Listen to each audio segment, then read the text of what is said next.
The stars burned bright against the black canvas of space as Commander Jake Mitchell gripped the controls of his fighter craft. Through his cockpit window, he could see the planet Selvarra below, its blue oceans and green continents marred by the orange glow of fires. Hundreds of enemy ships surrounded the planet like a swarm of angry insects, their weapons tearing through the atmosphere and striking cities below. Jake's jaw tightened. He had seen war before, but this was different. The Kragoth Empire had come to destroy an entire civilization, and they were doing it with brutal efficiency. The Veltherans were a peaceful people who had never prepared for war on this scale. Their defenses were crumbling and millions of innocent lives hung in the balance. "Delta Squadron, form up on my wing," Jake commanded into his radio. His voice was steady despite the chaos around him. 12 fighters moved into formation behind him, their pilots ready to follow him into hell if necessary. They were outnumbered 50 to 1, but that didn't matter. Earth Defense Force pilots weren't trained to count odds. They were trained to win. The battle had been raging for 3 hours. Jake's squadron had already destroyed 20 enemy ships, but for everyone they took down, 2 more appeared. The Kragoth fleet was massive, and their flagship sat at the center like a metal mountain in space. That ship was coordinating the entire attack, and Jake knew that if they could take it out, the rest of the fleet might fall apart. "Sir, we're getting distress calls from the surface," his co-pilot Lisa Martinez reported. "There are civilian transports trying to evacuate the capital, but they're sitting ducks down there." Jake looked at his scanner. The civilian ships were slow and unarmed. If the Kragoth fighters reached them, it would be a massacre. He made his decision in a heartbeat. Change of plans. "We're going down to cover those transports, but sir, the flagship..." "The transports first. Those are people down there, Lisa. Kids, families. We save them first." His squadron dove toward the planet, their engines screaming as they entered the atmosphere. The heat made Jake's cockpit glow red, but he pushed through it. Below, he could see the capital city of Selvarra burning. Tall silver towers that had stood for thousands of years were collapsing. The streets were filled with people running for their lives. A dozen civilian transports were gathered at the main spaceport, loading as many refugees as they could hold. But Kragoth ground fighters were closing in fast, their weapons charging up for attack runs. Jake's fighter roared over the city at supersonic speed, his targeting computer locking onto the enemy craft. "Weapons free. Take them down." The sky erupted in fire and light. Jake's missiles struck 3 Kragoth fighters before they knew what hit them. His squadron spread out, creating a defensive perimeter around the spaceport. Every few seconds, another enemy ship would appear, and every time Jake or one of his pilots would shoot it down. But there were too many. For every enemy they destroyed, more kept coming. Jake's fuel was running low and his ammunition counter was dropping fast. One of his pilots, Danny Chen, took a hit and had to eject. Jake watched the parachute deploy, hoping Danny would make it to the ground safely. "This is Transport 7. We're loaded and ready to launch." "Copy that. 7, get those people out of here." One by one, the civilian transports lifted off. They were clumsy and slow, built for comfort, not speed. The Kragoth fighters saw them and changed course to intercept. Jake's heart pounded. Those transports wouldn't stand a chance. All fighters knew objective. "We draw their fire. Make yourselves targets." Jake pulled his fighter into a steep climb, flying directly at the enemy formation. His weapons blazed, and he twisted and turned through the incoming fire. Explosions erupted around his cockpit, so close he could feel the heat. Behind him, the transports were gaining altitude, climbing toward the safety of space. Then his warning system screamed. A missile was locked onto him, and he had no countermeasures left. Jake yanked the controls hard, trying to evade, but the missile was too fast. It struck his left engine, and the entire fighter shook violently. "Engine 1 is gone. I'm losing altitude. Jake, eject!" Lisa shouted. "Not yet. Those transports aren't clear." Smoke poured from his fighter as it spiraled downward. Jake fought the controls, trying to keep the craft stable. Through the chaos, he saw the Kragoth flagship overhead. It was charging its main weapon, a massive cannon that could destroy the entire spaceport in one shot. If it fired, everyone still on the ground would die. Jake looked at his fuel gauge. He had just enough for one last maneuver. His targeting computer struggled to lock onto the flagship through all the interference, but finally, it beeped. "Target acquired." "This is gonna hurt," Jake muttered. He redirected all remaining power to his engines and aimed his crippled fighter directly at the flagship's weapon port. The distance closed rapidly. His second engine started to fail, but he was already committed. The flagship's point defense guns opened fire, trying to shoot him down, but he weaved through the barrage like a dancer. "Jake, what are you doing?" Lisa screamed through the radio. "Saving people." At the last second, Jake fired every remaining missile he had and ejected from his fighter. The cockpit exploded away from the craft, and he felt the brutal force of the ejection slam him into his seat. Below, his fighter, now a flaming missile itself, struck the flagship's main weapon just as his missiles hit. The explosion was enormous. The flagship's weapon overloaded, and a chain reaction tore through the entire front section of the massive ship. The flagship began to list to one side, fires erupting across its hull. The coordinated Kragoth attack suddenly fell apart as the enemy fleet lost its command center. Jake's parachute deployed, and he drifted down toward the burning city. His whole body ached from the ejection, and he could barely think straight. But through the smoke and chaos, he saw the civilian transports escaping into space. They were safe. He hit the ground hard in the middle of a destroyed plaza. His parachute dragged him several feet before he managed to detach it. Jake struggled to his feet, his flight suit torn and bloody. Around him, the city was in ruins. Buildings burned and the sound of distant fighting echoed through the streets. His radio crackled. "This is anyone from Delta Squadron. Come in. This is Jake. I'm on the ground in the capital. What's the situation up there?" "The Kragoth fleet is retreating." "You did it, sir. You stopped them." Jake allowed himself a moment of relief, but only a moment. He could hear screams nearby. People were still in danger. He started running toward the sound, ignoring the pain in his ribs. He came to a large building with a red medical symbol on it. A hospital.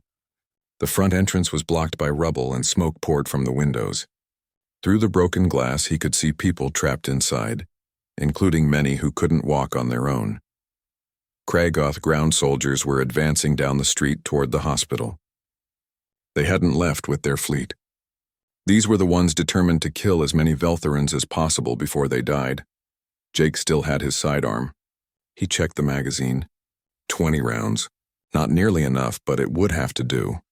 He took a position behind a destroyed vehicle and opened fire.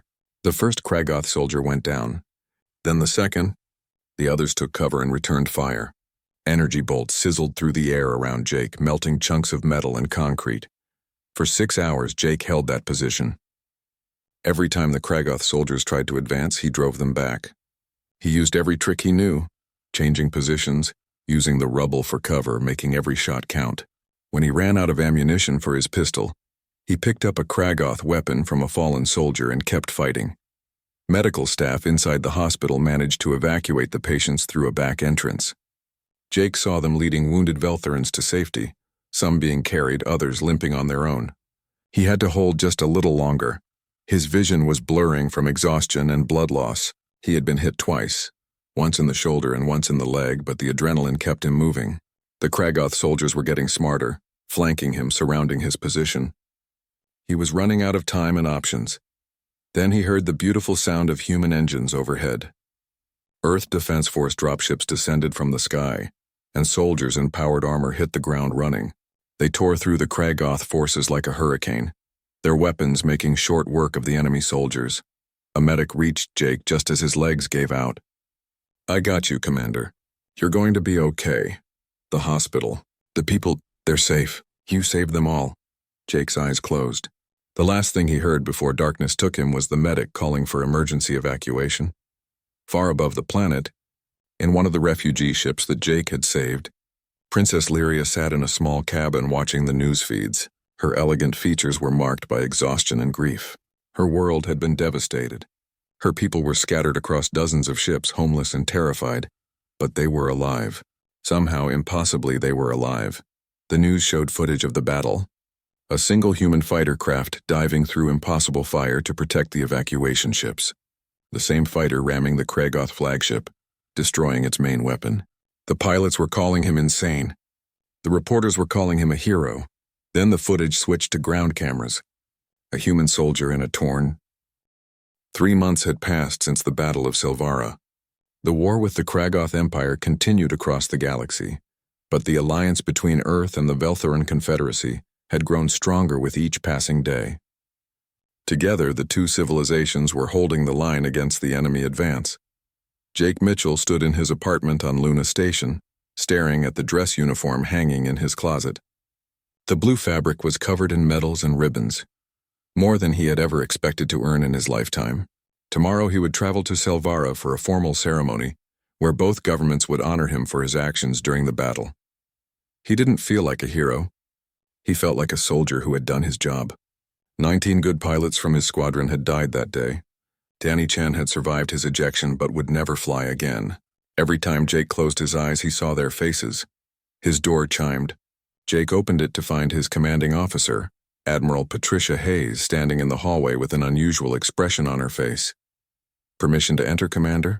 "Of course, Admiral." Patricia walked in and looked around the sparse apartment. "You know, for someone who's become the most famous pilot in 2 solar systems, you live pretty simply. I'm not really home much. That's about to change. Jake, you're being promoted. Captain effective immediately. And after the ceremony on Selvarra, you'll be taking command of the defense station at the border." Jake blinked. "Captain? Ma'am, I'm not sure I'm ready for that. Ready or not, you've earned it. But that's not why I'm here." Patricia's expression grew more serious. "The Veltheran government has requested that Princess Lyria personally escort you to the ceremony." She insisted on it, actually. Refused to take no for an answer. "The princess? Why would she?" "Apparently you made quite an impression. She's been following your recovery closely. The transport leaves tomorrow at 0800 hours. After Patricia left, Jake sat on his bed thinking about the princess. He had seen her on news broadcasts, of course. Everyone had. She was beautiful, elegant, and had become the face of Veltheran recovery efforts. She spoke passionately about rebuilding her world and strengthening the alliance with Earth. But why would she want to personally escort him? It seemed like something beyond normal diplomatic protocol.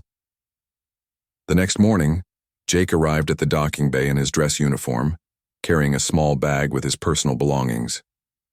The Veltheran ship waiting for him was nothing like the military craft he was used to. It was elegant and flowing, like a sculpture that happened to fly through space. The airlock opened and Princess Lyria herself stood waiting. Jake's breath caught. Pictures didn't do her justice. She was tall and graceful, with silver hair that seemed to shimmer and eyes that were the color of deep space. She wore flowing robes in shades of blue and silver that moved like water. "Commander Mitchell," she said, her voice soft but clear, "it is an honor to finally meet you." Jake saluted instinctively, then felt foolish. She was royalty, not a military officer. "Your Highness." "The honor is mine." She smiled, and something about that smile made Jake's heart skip. "Please come aboard. We have a long journey ahead of us." The ship departed Luna Station smoothly. Lyria showed Jake to his quarters, which were far more luxurious than anything he had experienced before. Then she invited him to join her for dinner in the ship's observation deck. They sat across from each other at a small table, with the stars spreading out in all directions around them. The food was Veltheran, delicate and flavored with spices Jake had never tasted before. At first, the conversation was formal and polite. They talked about the war, the alliance, the rebuilding efforts on Selvarra. But as the evening went on, something shifted. The formality began to fade, replaced by something more comfortable, more natural. "Tell me about yourself, Commander," Lyria said. "Not the hero from the news reports. The real person," Jake hesitated. "There's not much to tell. I grew up in Seattle. My mom was a scientist, a xenobiologist. She worked with the early alien contact programs. My dad was a teacher. I always loved flying, so I joined the Defense Force as soon as I was old enough." "Seattle," Lyria repeated, her eyes distant. "I've been there." "Really?" "Most Veltherans prefer the warmer climates when they visit Earth." "It was a long time ago. I was just a child." 10 years old? She looked at Jake more closely now, studying his face. "Your mother was a xenobiologist?" "Yeah, she was part of the exchange program back in the day. We used to host visiting scientists and students." Jake smiled at the memory. "One summer when I was about 10, we had a Veltharan exchange student stay with us for 3 months. First time I ever met someone from another world. We became really good friends that summer." Lyria's hand trembled slightly as she set down her glass. "What was her name?" "I don't... Wait." Jake's eyes widened as the memory came flooding back. Her name was Lyria. The silence that followed felt like it stretched forever. They stared at each other across the table, both of them seeing past the uniforms and titles to the children they had once been. "The hideout in the woods," Lyria whispered. "We built it together out of fallen branches and old tarps. The beach at Alki Point, Jake added, his voice barely audible. You had never seen an ocean before. You were scared of the waves at first, but you held my hand and walked in with me. You taught me constellation patterns from your world. We would lie on the grass at night and you would tell me stories about the stars. You taught me to ride a bicycle. I fell so many times, but you never laughed at me. They both stood at the same time, moving around the table toward each other. Lyria reached out and touched Jake's face gently, as if confirming he was real. I looked for you, she said, tears forming in her eyes. When I got older, I tried to find information about you. But there are billions of humans, and I only remembered your first name and the city. I thought I would never see you again. I never forgot you, Jake said. That summer changed my life. You showed me that the universe was so much bigger than I thought. You're the reason I became a pilot. I wanted to see the stars you told me about, and I became a diplomat because of you. You showed me that humans and Veltherans could be friends, real friends, that we weren't so different. They embraced, and for a moment they were just Jake and Lyria again, two friends reunited after 20 years apart. The weight of their positions and the war and everything else faded away. When they finally separated, they were both laughing and crying at the same time. I can't believe it's you, Lyria said. Of all the humans in the galaxy, the one who saved my world was you. Maybe it wasn't a coincidence, Jake said. Maybe the universe knew what it was doing. For the rest of the journey, they talked like they had all those years ago. They shared stories about what had happened in the 20 years since that summer. Jake told her about joining the Defense Force, his first missions, the friends he had made and lost. Lyria told him about her education, her diplomatic training, the pressure of being a princess in a time of war. Do you remember the promise we made? Lyria asked as they sat watching the stars together. We promised we would never forget each other. We kept that promise. Even when we didn't remember the details, something remained. She looked at him seriously. I need to tell you something, Jake. When I saw the footage of the battle before I knew it was you, something about that pilot felt familiar. I couldn't explain it. Now I understand. Part of me recognized you even after all these years. I felt it too when we first met on the station. I couldn't place it, but you seemed familiar. What does this mean? Lyria asked quietly. This connection between us. The fact that you saved my world. That we found each other again. Jake didn't have an answer. He only knew that sitting here with Lyria felt right in a way nothing else ever had. As they approached Selvarra, Jake could see the scars of battle still visible on the planet's surface. But he could also see signs of recovery, new buildings rising from the ruins, ships coming and going in organized traffic patterns, life returning. Thank you, Lyria said softly, for saving my world, for saving my people, for being the person I always believed you would become. You don't need to thank me. I was just doing what you would have done. Maybe that's why we were friends. We always understood each other. The ship entered Selvarra's atmosphere, and Jake prepared himself for the ceremony ahead. But his mind wasn't on the medals or the speeches. He was thinking about the little girl who had taught him about the stars, and the woman she had become. He was thinking about how fate had brought them together again in the middle of a war, against impossible odds. He was thinking about what might happen next. As they descended toward the capital, Lyria reached over and took his hand. Whatever comes next, I'm glad you're here. Me too, Jake said. Neither of them knew that their reunion was about to become public knowledge, or that it would create complications neither of them were prepared for.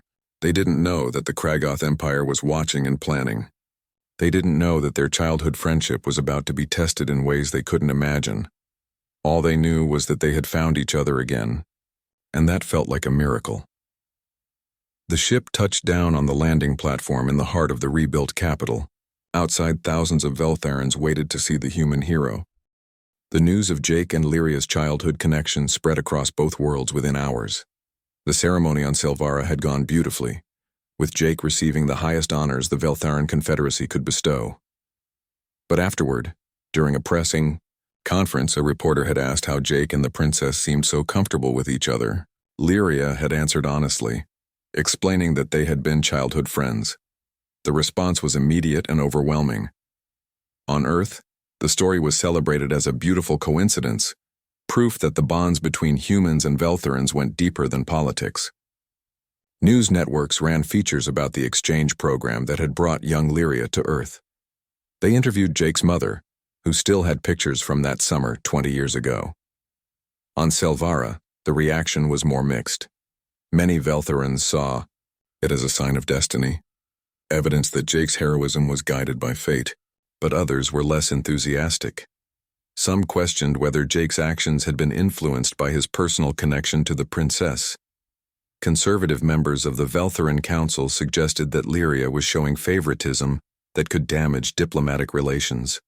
In the war room of a Kragoth command ship, military intelligence officers watched the news feeds with great interest. Their supreme commander, General Vorgath, studied the images of Jake and Lyria together. This connection between the human and the princess, Vorgath said in his harsh, guttural language, it is a weakness we can exploit. How, General? One of his officers asked. The alliance between the humans and Veltharans is still young. It is built on mutual need, not deep trust. If we can create doubt about their motivations, if we can make each side question the other's true intentions, the alliance will crack. Vorgath pointed at the screen. We will make them believe that this alliance is built on personal favoritism, not strategic necessity. We will turn their symbol of unity into a symbol of corruption. The Kragoth propaganda machine began its work. Carefully crafted messages appeared on neutral worlds, suggesting that Earth had only helped Selvarra because of Jake's personal connection to the princess. Other messages implied that Lyria was using her position to advance her own romantic interests rather than her people's needs. The lies were subtle and mixed with just enough truth to seem believable. Back on Earth, Jake returned to his duties. He had accepted the promotion to captain and was preparing to take command of the border defense station. But his mind kept returning to Selvarra, to Lyria. They communicated regularly through secure channels. Video calls that started as official reports about military coordination, but always ended with them talking about everything else. They shared memories from their childhood, talked about their hopes for the future, supported each other through difficult days. Jake found himself thinking about her constantly, the way she smiled, the sound of her voice, the fierce intelligence in her eyes when she discussed strategy. She wasn't just his childhood friend anymore. She had become someone he cared about deeply, in ways that both thrilled and terrified him. Lyria felt the same confusion. Her duties as princess were overwhelming. She spent her days coordinating relief efforts, attending diplomatic meetings, and preparing for her eventual role as queen. But every night, she looked forward to those calls with Jake. He was the one person who saw her as just Lyria, not a princess or a symbol or a political figure. 4 weeks after the ceremony, Lyria traveled to Harmony Point, a neutral space station where a major diplomatic summit was being held. Representatives from dozens of worlds were gathering to discuss the Kragoth threat and coordinate their defenses. Jake's new posting was near Harmony Point, and they had arranged to meet in person. When Jake arrived at the station, he found Lyria in a private conference room, reviewing documents. She looked exhausted. Dark circles shadowed her eyes, and her normally perfect posture was slumped with fatigue. You look like you haven't slept in a week, Jake said gently. Closer to 2 weeks, Lyria admitted. She stood and embraced him, holding on longer than was probably appropriate. I've missed you. I've missed you too. They sat together, and Lyria told him about the pressures she was facing. The Council of Elders was pushing her to make decisions about her future. Veltharan tradition required that she marry and produce an heir before she could take the throne. But more than that, they were expressing concerns about her relationship with Jake. They say I'm becoming too close to you, Lyria said quietly. They worry that it will compromise my judgment. Some of them want me to stop all personal contact with you. Jake felt a cold weight in his stomach. What did you tell them? I told them that you are my friend and I will not abandon a friend because of political pressure. But Jake, they're right about some things. Veltharan royal tradition is very specific. Any potential partner must undergo trials to prove their worth. They must demonstrate strength, wisdom, and commitment to our people. Many candidates have died in these trials. Are you saying they would expect me to? I don't know what I'm saying. Lyria's frustration was clear. I don't even know what we are to each other. We're friends, We've always been friends, but I feel something more, and I think you do too. But how can we explore that when I have responsibilities to my entire civilization, when you have your own duties to Earth? Before Jake could respond, Admiral Hayes contacted him through his communicator. Captain Mitchell, we need you in the command center immediately. There's a situation developing. Jake and Lyria rushed to the command center together. The main display showed a portion of the station in chaos.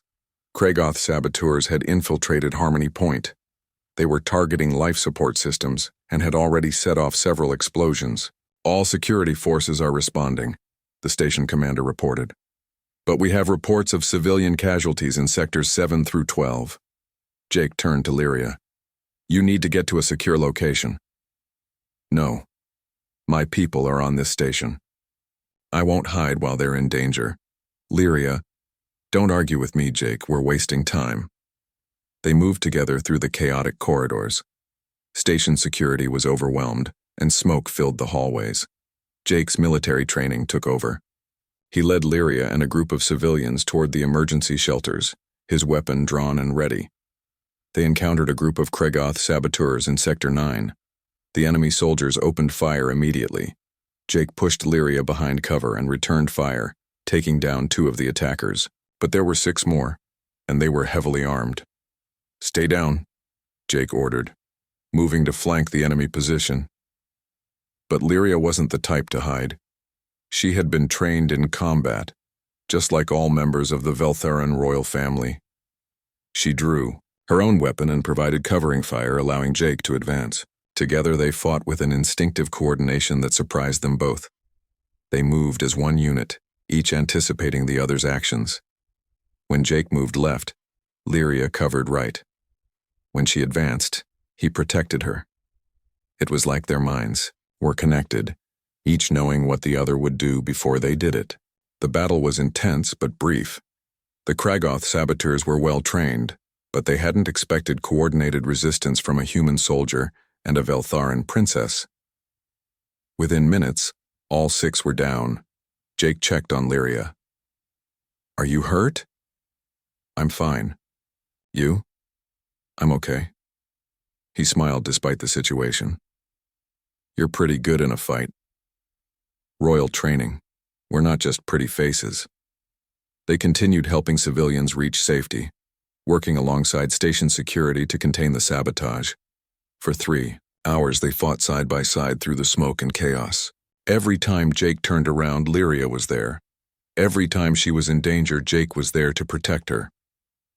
When the situation was finally under control and the Kragoth saboteurs were either dead or captured, Jake and Lyria found themselves alone in an empty corridor. They were both covered in soot and exhausted, but they were alive. That was terrifying, Lyria said. You didn't seem terrified. You were amazing. So were you. She looked at him seriously. We work well together. Yeah, we do. The moment hung between them, charged with everything they weren't saying. Then Lyria stepped forward and kissed him. It was brief and sweet and full of emotion that neither of them could put into words. When they pulled apart, Jake touched his forehead to hers. We need to talk about this. I know, but not right now. Right now, I just want to be glad we're both alive. The next day, the investigation into the attack revealed disturbing information. The Kragoth sabotage had been a test, a probe to identify weaknesses in station security. But more importantly, intelligence officers discovered Kragoth propaganda that had been spreading through neutral worlds. The messages were designed to undermine the human Veltharan alliance by creating suspicion about Jake and Lyria's relationship. Admiral Hayes showed Jake some of the propaganda during a private briefing. They're trying to use your friendship against us. They want both sides to question the alliance. What do they suggest I do? Some people think you and the princess should avoid public contact. Keep your relationship strictly professional. And what do you think? Hayes smiled slightly. I think the Kragoth are afraid. They saw what you two did yesterday fighting together. They know that if humans and Veltharans can work together that well, they don't stand a chance. So they're trying to break you apart before you become too strong. 2 months had passed since Harmony Point. Jake had settled into his command at the Border Defense Station, a massive structure that monitored Kragoth movements along the frontier. His days were filled with patrol schedules, training exercises, and strategic planning. His nights were filled with thoughts of Lyria. They still spoke regularly, though never as often as either of them wanted. Lyria was drowning in responsibilities on Silvara. She attended endless council meetings, oversaw reconstruction projects, and played her role as the symbol of Veltharan resilience. In every public appearance, she smiled and spoke of hope, but Jake could see the exhaustion in her eyes during their private calls. "How are you really doing?" he asked during one of their late-night conversations. "Tired," she admitted. "The council is pushing harder about marriage. They've presented me with 3 suitable candidates, all from noble families, all perfectly qualified." Jake felt a twist in his stomach. And I keep making excuses to delay meeting them. It's not fair to anyone, especially you. I'm holding on to something that might never be possible." "Don't say that. Jake, be realistic. I'm going to be queen. You're an Earth military officer. How could we ever?" An alarm cut her off. On Jake's end, red lights began flashing throughout the command center. His communications officer burst into his office. "Captain, we have an emergency transmission from Silvara. The Kragoth fleet is back, and it's 3 times the size of the first attack." Jake's blood ran cold. On the screen, he saw Lyria's face go pale as she received the same information. "I have to go," she said. "Wait, Lyria. My people need me." Her voice was steady despite the fear in her eyes. "Goodbye, Jake." The screen went dark. Jake was already moving, shouting orders to his crew. "All ships prepare for immediate departure. Set course for Silvara, maximum speed." His executive officer looked uncertain. "Sir, we haven't received orders from Earth Command. We're supposed to hold this position. I'm not leaving Silvara defenseless. Get us moving now." The journey to Silvara took 18 hours at maximum speed. During that time, Jake received fragmentary reports about the battle. The Kragoth fleet had emerged from deep space with overwhelming numbers. They had learned from their first defeat and come prepared. This time, they weren't just attacking the capital. They were hitting targets all across the planet simultaneously. The Veltharan defense fleet was fighting desperately, but they were outnumbered and outgunned. Earth forces were responding, but most were too far away to help in time. Jake's small fleet from the border station was among the first reinforcements to arrive. As they entered the Silvara system, Jake's sensors painted a nightmare picture. Hundreds of Kragoth ships surrounded the planet. The space above Silvara was a storm of fire and death. Dozens of ships on both sides were already destroyed, their wreckage floating like a graveyard in orbit. "This is Captain Mitchell to all Earth and Veltharan forces. We're here to help. Send us the coordinates where you need us most." The response came from a Veltharan commander whose voice was strained with exhaustion. "Captain Mitchell, thank the stars. The Kragoth have deployed a new weapon, a siege cannon on a massive platform. It's in geosynchronous orbit above the capital. If it fires, it will crack the planet's crust. They've given us 1 hour to surrender, or they'll destroy Silvara completely." Jake's tactical mind raced through options. The siege platform would be heavily defended.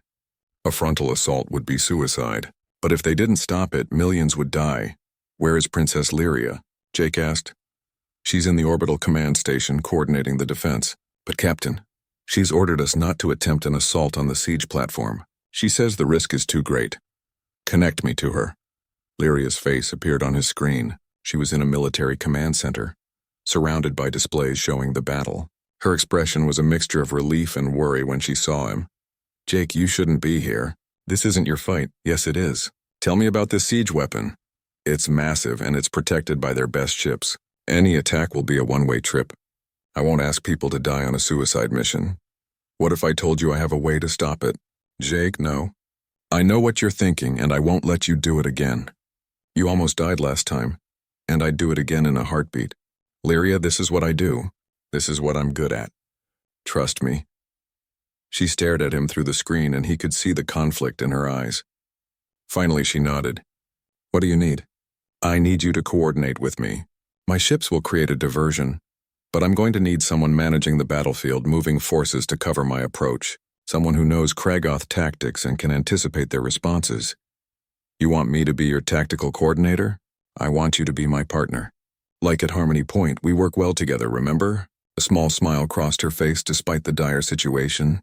"I remember." Okay, Jake, let's do this. Over the next 30 minutes, Jake and Lyria planned their strategy. His ships would engage the Kragoth forces around the siege platform, drawing their attention. Meanwhile, Jake would lead a small strike team and fast attack craft to penetrate the platform's defenses. Once inside, they would sabotage the weapon from within. The siege platform has 6 main defense batteries, Lyria explained, pulling up schematics on her display. If you approach from Vector 723, there's a slight gap in their coverage. But you'll only have a 30-second window. 30 seconds is plenty, Jake said with more confidence than he felt. Jake, Lyria said quietly, please come back, I will. I promise, the battle plan was set. Jake's fleet moved into position, and he transferred to a small attack craft with 5 other pilots. They were the best in his squadron, volunteers who knew the risks. All units, this is Princess Lyria. I have command of the tactical network. Follow my instructions precisely and we can win this. Jake's attack craft launched, skimming along the edge of the battle. Lyria's voice was in his ear, calm and focused, guiding him through the chaos. She directed Veltharan ships to create openings, called out enemy positions before they could target him, and managed the entire battlefield like a master conductor leading an orchestra. Enemy fighters closing from your 3 o'clock, Lyria warned. Veltharan Squadron Delta, intercept. A group of Veltharan ships swept in, engaging the enemy fighters before they could reach Jake's position. The coordination was perfect.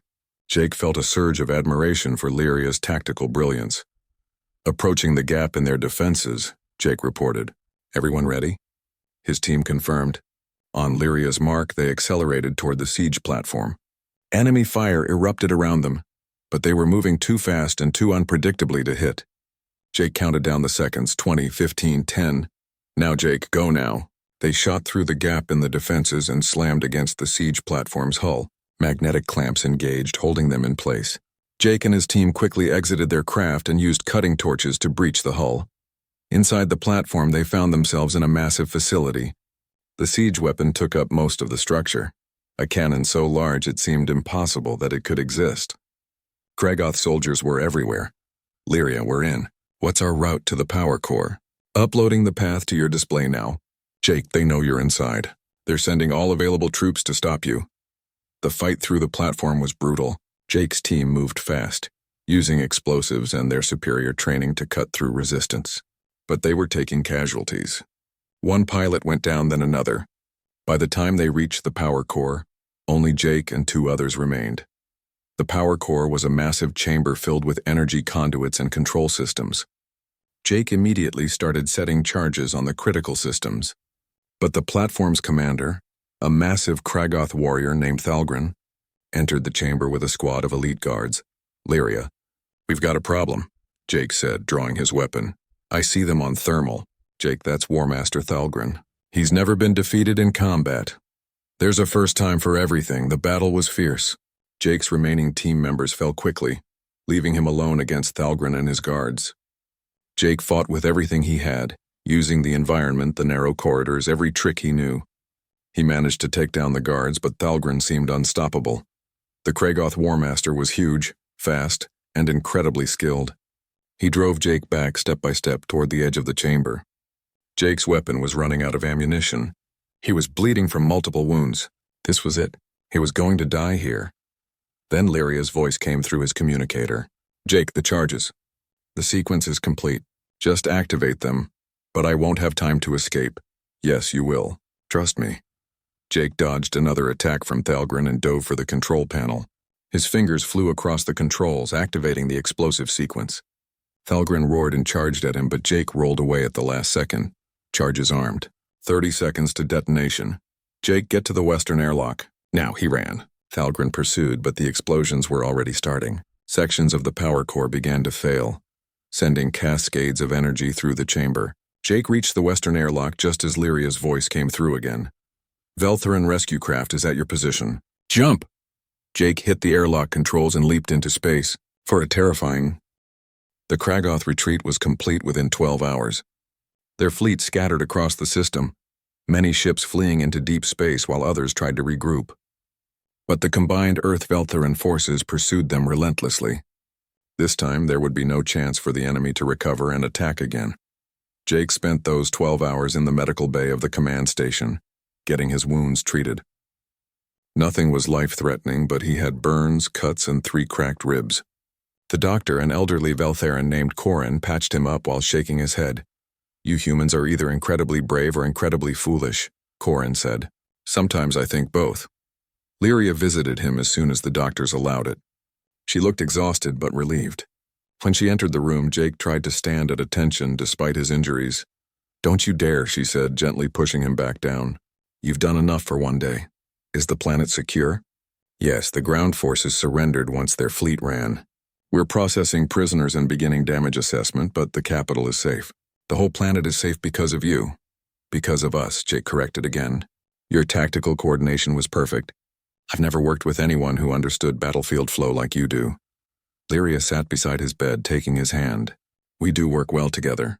The weight of unspoken words hung between them. So much had happened in the past day. So much had changed. But before they could talk about it, King Verandal himself entered the medical bay. Jake immediately tried to stand, but the king waved him down. Verandal was tall and regal, with silver hair and eyes that had seen centuries of history. He studied Jake for a long moment before speaking. "Captain Mitchell, you have saved my world twice now. My people owe you a debt that can never be repaid. Your Majesty, I was just doing my duty. Your duty is to Earth, not to Silvara. Yet here you are." Verandal glanced at his daughter, then back to Jake. "I am not blind, Captain. I see what is growing between you and my daughter. The question is, what do we do about it?" Lyria stood. "Father, this isn't the time. When will be the time? The galaxy is watching. The media on both our worlds won't stop talking about you two. Every action you take together is analyzed and debated. We cannot ignore this situation any longer. What do you suggest, Your Majesty?" Jake asked. Verandal was quiet for a moment, choosing his words carefully. "Veltheran tradition is ancient and strict. Members of the royal family must marry carefully. Any potential consort must undergo trials to prove their worth. These trials test strength, wisdom, and dedication to our people. Many candidates have failed. Some have died. Father, you can't be suggesting— I'm suggesting nothing yet. I am simply explaining the reality of our situation." Verandal looked at Jake. "If you were to pursue a relationship with my daughter, these trials would be required. They are not easy, and they are not negotiable." "I would undergo any trial necessary," Jake said without hesitation, "even if it meant leaving your military career. Your life on Earth? Your people?" Jake opened his mouth to answer, then closed it. He hadn't thought that far ahead. His career was everything to him. It was his identity, his purpose. Seeing his hesitation, Verandal nodded. "As I thought. This is not a simple choice, Captain. And there is another option." He turned to his daughter. "Lyria, you could choose to renounce your claim to the throne. You could pursue a life with Captain Mitchell without the burden of royal duty." "No," Lyria said immediately. "My people need me. We're still rebuilding. We're still vulnerable. I can't abandon them." "Then you both face an impossible choice," Verandal said sadly. "Captain Mitchell cannot be with you without giving up everything he is. And you cannot be with him without abandoning your responsibilities. I am giving you 1 week to decide. After that, the council will require a formal answer." The king left, and Jake and Lyria sat in heavy silence. Finally, Jake spoke. "Maybe he's right. Maybe we've been fooling ourselves thinking this could work." "Don't say that, Lyria, be honest. What kind of life would we have? You're going to be queen. I'm a soldier. We'd be pulled in different directions constantly, never having a real chance to just be together. So what are you saying? That we should just give up?" "I'm saying maybe we need to accept reality." Lyria stood, and Jake could see tears forming in her eyes. "After everything we've been through? After finding each other again against all odds? You want to just walk away?" "I don't want to, but I don't see another option." "Then you're not looking hard enough." She walked to the door, then paused. "The Jake I knew as a child never gave up on anything. He taught me to keep trying even when things seemed impossible. Where is that person now?" She left, and Jake lay back in the medical bed staring at the ceiling. His ribs hurt. His burns hurt. But none of that compared to the pain in his chest that had nothing to do with his injuries. Over the next few days, Jake recovered physically while struggling mentally. He walked through the recovering capital of Silvara, seeing the damage that had been done and the rebuilding that was happening. Everywhere he went, Velthrans thanked him. Children asked for his autograph. People called him a hero, but he didn't feel like a hero. He felt like a coward who couldn't figure out how to fight for the person he cared about most. On the fourth day, Admiral Hayes arrived on Selvarra with a fleet of Earth ships. She found Jake sitting in a memorial garden that had been built to honor those who died in the first attack. "I heard about your conversation with the king," she said, sitting beside him. "News travels fast. The promotion board met. They want to make you Admiral, Jake, youngest in Earth Defense Force history. You'd be in charge of the entire Outer Rim fleet. It's everything you've worked for." Jake should have felt excited. Instead, he felt numb. "That's quite an honor. You don't sound happy about it. I don't know what I am anymore. A week ago, I knew exactly who I was and what I wanted. Now everything is confused." Hayes was quiet for a moment. "Can I tell you a story? When I was young, I was engaged to a man I loved very much. He was a scientist, brilliant and kind, but he wanted a simple life. A house, kids, stability, and I wanted the stars. I wanted adventure and command. So I chose my career. I left him. Do you regret it? Every day. But I also know I couldn't have been happy living his life, and he couldn't have been happy living mine. Some choices don't have right answers, Jake. They just have consequences we have to live with." After Hayes left, Jake walked to the place he had been avoiding, the secret hideout in the woods behind his childhood home, or rather the ruins of it. The little fort he and Lyria had built was barely standing, weathered by 20 years and the recent battle damage. He found Lyria already there, sitting among the broken branches and torn tarps. She looked up when he approached, and he could see she had been crying. "I've been thinking about what you said," Jake started. "About the person I used to be. The kid who never gave up. Jake, I shouldn't have said that. This situation is impossible. I understand if you let me finish." He sat beside her. "That kid who built this fort with you, he believed in impossible things. He believed that a human boy and an alien girl could be friends even though their worlds were light years apart. He believed that kindness mattered more than differences. He believed in promises that seemed silly to everyone else. What are you saying?" "I'm saying I'll take the trials. I'll do whatever it takes, because I'd rather spend my life trying to be worthy of you than spend it wondering what might have been." Lyria grabbed his hand. "But your career?" "Your life on Earth. My career was about serving and protecting. I can do that anywhere. And you taught me that home isn't a place. It's the people who matter to you. You're my home, Lyria. You always have been. The trials are dangerous. You could die. Then I'll die trying, but I don't think I will.